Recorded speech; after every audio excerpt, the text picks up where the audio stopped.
25일 목요일입니다. 오늘 함께 나눌 말씀은 호세아 9장 10절로 17절까지 말씀이 되겠습니다. 제가 봉독해 올리겠습니다. 옛적에 내가 이스라엘을 만나기를 광야에서 포도를 만남같이 하였으며 너희 조상들을 보기를 무화과 나무에서 처음 맺힌 첫 열매를 봄같이 하였거늘 그들이 바알브올에서에 가서 부끄러운 우상에게 몸을 들이므로 저희가 사랑하는 우상같이 가증하여 줬도다. 에브라임의 영광이 새같이 날아가리니 해산하는 것이나 아이 베는 것이나 임신하는 것이 없으리라. 혹 그들이 자식을 기를지라도 내가 그 자식을 없이 하여 한 사람도 남기지 아니할 것이라. 네가 그들을 떠나는 때에는 그들에게 화가 미치리로다. 내가 보건대 에브라임은 아름다운 곳에 심긴 두로와 같으나 그 자식들을 살인하는 자에게로 끌어내리로다. 여호와여 그들에게 주소서. 무엇을 주시려 하나이까? 아이 베지 못하는 태와 젖없는 유방을 주시옵소서. 그들의 모든 악이 길갈에 있으므로 내가 거기에서 그들을 미워하였노라. 그들의 행위가 악함으로 내 집에서 그들을 쫓아내고 다시는 사랑하지 아니하리라. 그들의 지도자들은 다 반역한 자니라. 에브라임은 매를 맞아 그 뿌리가 말라 열매를 맺지 못하나니 비록 아이를 낳을지라도 내가 그 사랑하는 태의 열매를 죽이리라. 그들이 듣지 아니하므로 내 하나님이 그들을 버리시리니 그들이 여러 나라 가운데 떠도는 자가 되리라. 아멘. 기도하겠습니다. 저희들에게 주신 말씀 겸손히 받습니다. 성령께서 진리의 영께서 깨닫게 하시고 그 말씀 앞에 겸손히 엎드려 그 말씀에 응답할 수 있는 이 시간이 되게 하여 주시옵소서. 예수님의 이름으로 기도합니다. 아멘. 예수 믿는다고 하는 것은 영적으로 다시 태어나는 것인 줄로 믿습니다. 우리가 죄로 말미암아 죽었던 자가 예수 믿음으로 말미암아 다시 사는 것입니다. 죄값은 사망, 죄로 인해서 우리는 영적인 죽음 가운데 있는 상황이었죠. 그러나 예수님의 십자가를 우리가 믿음으로 말미암아 죄 사함을 받게 되고 그래서 죽음의 그 원인이 사라지게 되고 오히려 하나님의 영으로 우리 안에 생명을 불어넣어 주셔서 이제 우리는 산자가 되었고 영원히 생명 가운데 거하게 된다고 하는 것입니다. 자, 그렇다면 우리가 생명을 가졌다면 그 생명은 성장하게 되어 있어요. 살아있는 존재는 성장합니다. 살아있는데 성장하지 않는 것은 살아있다고 할 수가 없습니다. 그래서 우리 성도들은 진정으로 내가 예수를 믿어서 영적으로 생명이 있는 자라면 우리가 믿음으로 영적으로도 또 인격적으로도 성장해야 마땅하다고 하는 것입니다. 내가 예수님을 진정으로 믿고 또한 그래서 내가 생명을 얻고 또한 나의 영적 양식이 되는 하나님의 말씀을 믿음으로 고백하면서 받아들이고 그리고 열심히 주님을 섬기고 또 선교적 삶을 통해서 영적인 엑서사이즈를 통해서 우리가 살아간다면 건강하게 성장해야 된다고 하는 것입니다. 여러분들은 어떻습니까? 지금 잘 성장하고 있는 과정인가요? 아니면 아무런 변화가 없는가요? 아니면 이전보다 더 나빠지는 것은 아닌가요? 오늘 말씀을 보니까 이스라엘은 성장하지 않았어요. 오히려 더 나빠졌다고 말씀하고 있습니다. 1절 옛적에 내가 이스라엘을 만나기를 광야에서 포도를 만남같이 하였으며 너희 조상들을 보기를 무화과 나무에서 처음 맺힌 첫 열매를 봄같이 하였거늘 그들이 바알브올에서 부끄러운 우상에게 몸을 들이므로 저희가 사랑하는 우상같이 가증하여 줬도다. 처음 이스라엘 백성들을 만났을 때는 광야에 포도를 만난 것 같았고 또 무화과의 첫 열매를 보는 것과 같았다. 그런데 지금은 타락해서 가증하여졌다. 뭔가 망가졌다. 그런 말씀이죠. 자, 그럼 광야에서 포도를 만난 것 같다고 하는 게 무슨 말씀일까? 광야는 풀도 잘 나지 않는 곳입니다. 거기에 포도를 만났다고 하는 거 기쁘죠. 우리 포도를 따먹을 수 있으니까. 그 차원을 뛰어넘어서 이 포도를 가지고 포도즙을 만들 수 있고 포도주를 만들 수 있고, 그래서 광야에서 맛없는 말라 빠진 빵과 또 마른 그 고기를 먹으면서 음료수가 없었다가 음료가 생겼으니까 맛있게 식사를 할 수 있는 그런 상황이었다고 하는 것입니다. 이스라엘 백성들은, 유대인들은 식사에 꼭 포도주가 들어간다고 해요. 그래서 유월절 식사에도 여러 가지 그 음식 중에 이제 포도주가 들어갔고, 그래서 예수님께서 그 포도주와 빵을 가지고 성만찬 의식을 만들어 주셨습니다. 유월절 의식은 어른들만 먹는 것이 아니라 아이들도 같이 먹죠. 근데 아이들이 어떻게 포도주를 음료를 마십니까? 포도즙도 있을 텐데, 아마도 광야 생활할 때는 이제 포도즙을 갖고 있으면 금방 상하니까 포도주를 통해서 오래 보관할 수가 있었을 것이고, 그리고 유대인들은 물과 함께 3대1 비율로 그것을 섞어 마신다고 합니다. 그래서 그것을 음료로 충분히 마셨다고 하는 거죠. 음료가 없었을 때에 음료가 생겼다고 하는 거 얼마나 감사해요. 그 기쁨이었다고 하는 것입니다. 또 무화과의 첫 열매를 보는 것 같았다. 무화과는 약으로도 쓰여졌다고 하는 것이에요. 무화과가 단순히 열매이면서도 성경에 보면은 하나님의 치유의 역사를 이루는데 도구로 사용했던 것이 바로 무화과입니다. 열왕기상 20장에 보면은 히스기야 왕이 죽게 되었을 때 저가 기도하게 됩니다. 그래서 하나님께서 15년을 더 살 것을 약속해 주셨어요. 그리고 이사야에게 열왕기상 20장 7절에 이렇게 말씀하셨죠. 이사야가 이르되 무화과 반죽을 가져오라 하매 무리가 가져다가 그 상처에 놓으니 나으니라. 이제 이사야가 이렇게 부탁을 해서 무화과를 가루를 아마 죽을 반죽으로 만들어서 아픈 부위를 붙였던 것 같습니다. 그랬더니 낫게 되었다. 그래서 무화과는 어떤 약재와 같은 역할을 한다고 하는 거죠. 그래서 무화과를 봤다고 하는 것이 뭔가 큰 기쁨이었고, 그리고 무화과는 6월에 한 번 열리고 또 9월에 또 한 번 열린다는 것이에요. 그런데 먼저 열렸던 첫 열매 6월 달에 열리는 무화과가 훨씬 맛있었다고 하는 것입니다. 상품 가치도 있고. 그러니까 무화과의 첫 열매를 만났다고 하는 것, 약재를 본 기쁨, 또 상품 가치가 있는 맛있는 열매를 만나게 되었다. 그 기쁨을 의미하는 거죠.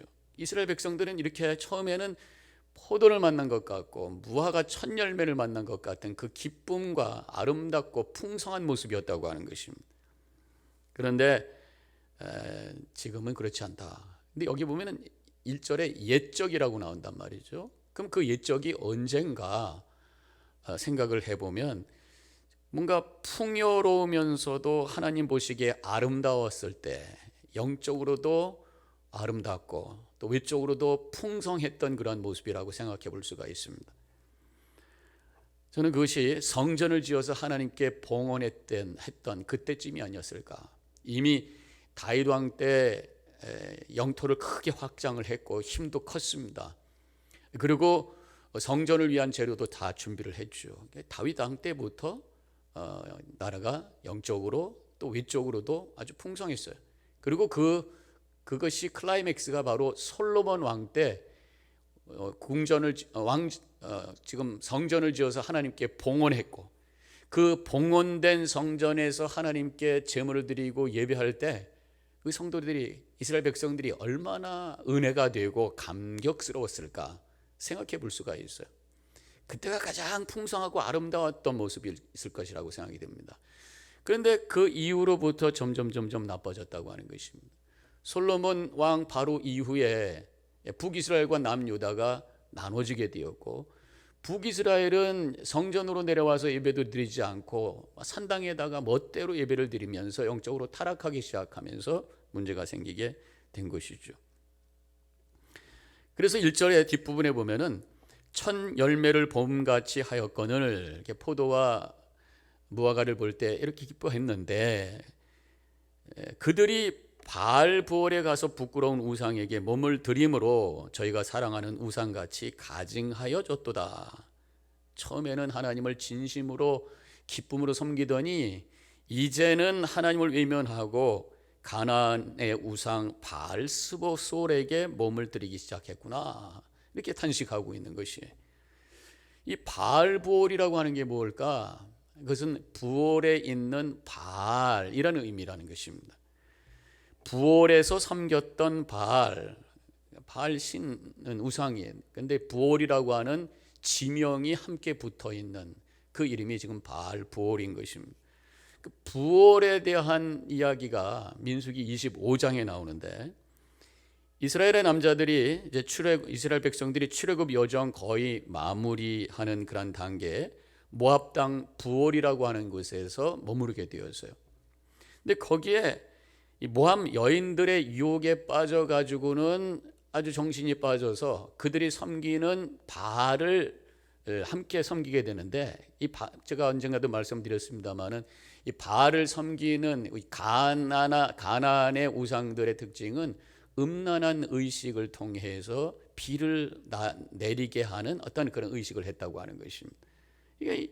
이 음란한 의식에 참여하면서 육체적으로 타락하게 되었던 거죠. 마치 시골의 수총각 같은 이스라엘 남자들이 강남 유흥가에 와가지고 아름다운 아가씨와 같은 이 모압 여인들의 유혹에 빠져가지고 음란하게 되고 타락하게 된 그 모습이 바로 부올에서 일어났던 일, 부올에서 섬겼던 이 바알로 인해서 생겼던 결과였다고 하는 것입니다. 그때 24,000명이 하나님 앞에 진노를 받아서 죽게 되었어요. 이렇게 많은 사람이 죽었는데도 불구하고 그 쾌락의 유혹에 빠져서 여전히 지금도 바알을 섬기고 있다, 이 말씀이죠. 인간의 죄성이라는 게 얼마나 강하고 끈질긴가를 보여주는 대목이라고 할 수가 있습니다. 이스라엘은 지금 다윗과 솔로몬 때보다 나빠졌다, 그런 말씀. 지금 호세아가 북이스라엘에서 주로 활동을 했는데, 그 시대가 북이스라엘이 아수르에게 망하기 바로 직전, 아수르에 망한 것이 BC 721년이니까 그 전 한 40-50년 동안 사역을 한 거죠. 그때가 영적으로 굉장히 타락했던 그런 상황이었다고 하는 것입니다. 그러다가 결국은 멸망에 빠진 것이 북이스라엘의 상태라고 하는 것입니다. 그래서 북이스라엘이 이래 죄가 얼마나 심각한가. 그래서 북이스라엘의 어떤 그 죄의 결과는 생명이 없는 나라가 될 것이다. 오늘 2절과 3절에 이렇게 말씀하고 있습니다. 에브라임의 영광이 새같이 날아가리니 해산하는 것이나 아이 베는 것이나 임신하는 것이 없으리라. 혹 그들이 자식을 기를지라도 내가 그 자식을 없이 하여 한 사람도 남기지 아니할 것이라. 내가 그들을 떠나는 때에는 그들에게 화가 미치리로다. 이렇게 말씀하고 있어요. 에브라임은 북이스라엘을 의미하는 거죠. 에브라임, 북이스라엘의 영광이 사라질 때가 온다. 아기를 갖고 또 낳고 키우는 사람들이 없다. 옛날에는 자식을 많이 낳는 것이 복이라고 생각해. 요즘에는 너무 자식 많이 낳는 것에 대해서 또 사람들이 부담이 되는 세상입니다만은, 자녀가 많다고 하는 것은 일할 사람이 많으니까 큰 힘이 되는 거죠. 그런데 지금 북이스라엘이 영광이 사라지니까 임신도 못하고, 그러다 보니까 해산도 없고 키울 아이도 없고 이세들이 없는 것이 마치 이 저출산과 인구 감소를 의미하는 것입니다.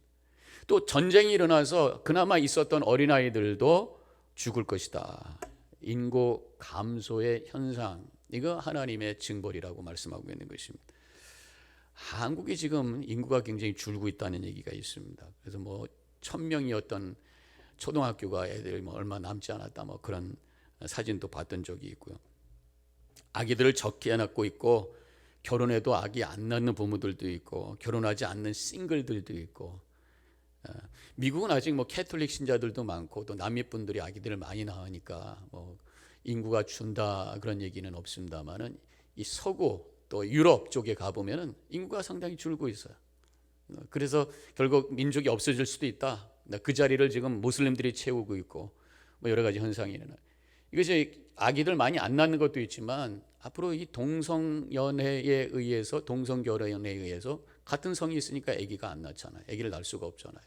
요새 대리 뭐니 저 다른 방법으로 또 한다고 하지만 어쨌든 인구가 줄어들 수밖에 없는 여러 가지 상황이 되었다고 하는 거예요. 이게 결국 인간의 죄의 결과다. 그렇게 말씀하고 있는 것입니다. 하나님께서 인간을 창조하시고 에덴 동산에서 처음으로 선포하신 복이 뭡니까? 생육하고 번성하라.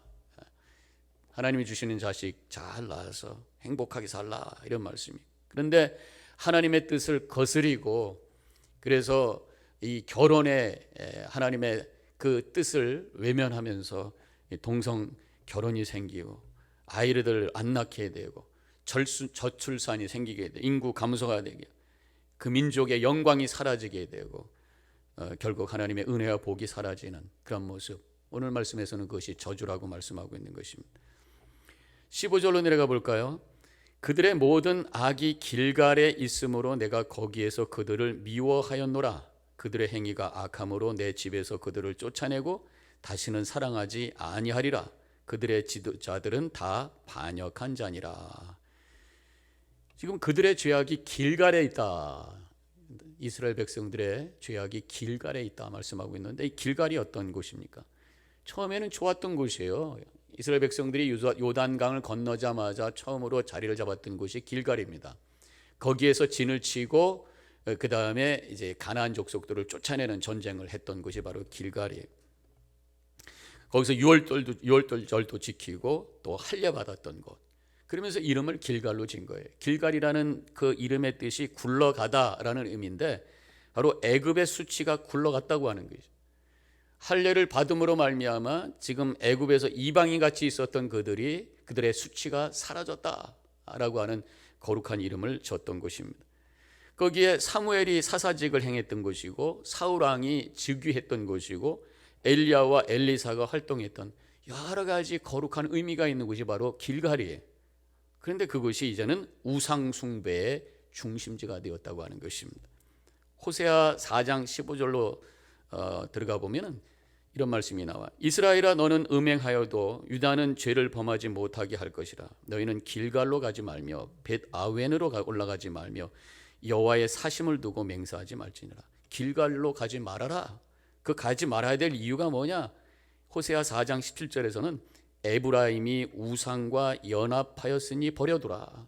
길갈에 이 우상으로 가득 찼으니까 거기로 가지 말라. 그런 말씀. 처음에는 정결하고 거룩한 장소가 이제는 퇴색이 되고 녹슬고 망가진 장소가 되었다고 하는 것입니다.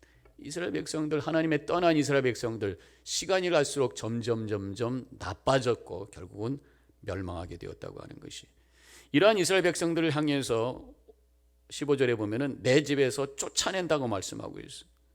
결국 이스라엘 백성들 아수르에게 함락당하고 포로로 잡혀가고 나중에 남유다도 바벨론에 의해서 함락당하고 포로로 잡혀가고 하나님의 약속된 땅으로부터 쫓겨나는, 마치 에덴 동산에서 죄를 지은 아담과 하와가 쫓겨나는 것처럼 약속의 땅으로부터 쫓겨나는 그러한 결과를 가져오게 되었다고 하는 것입니다.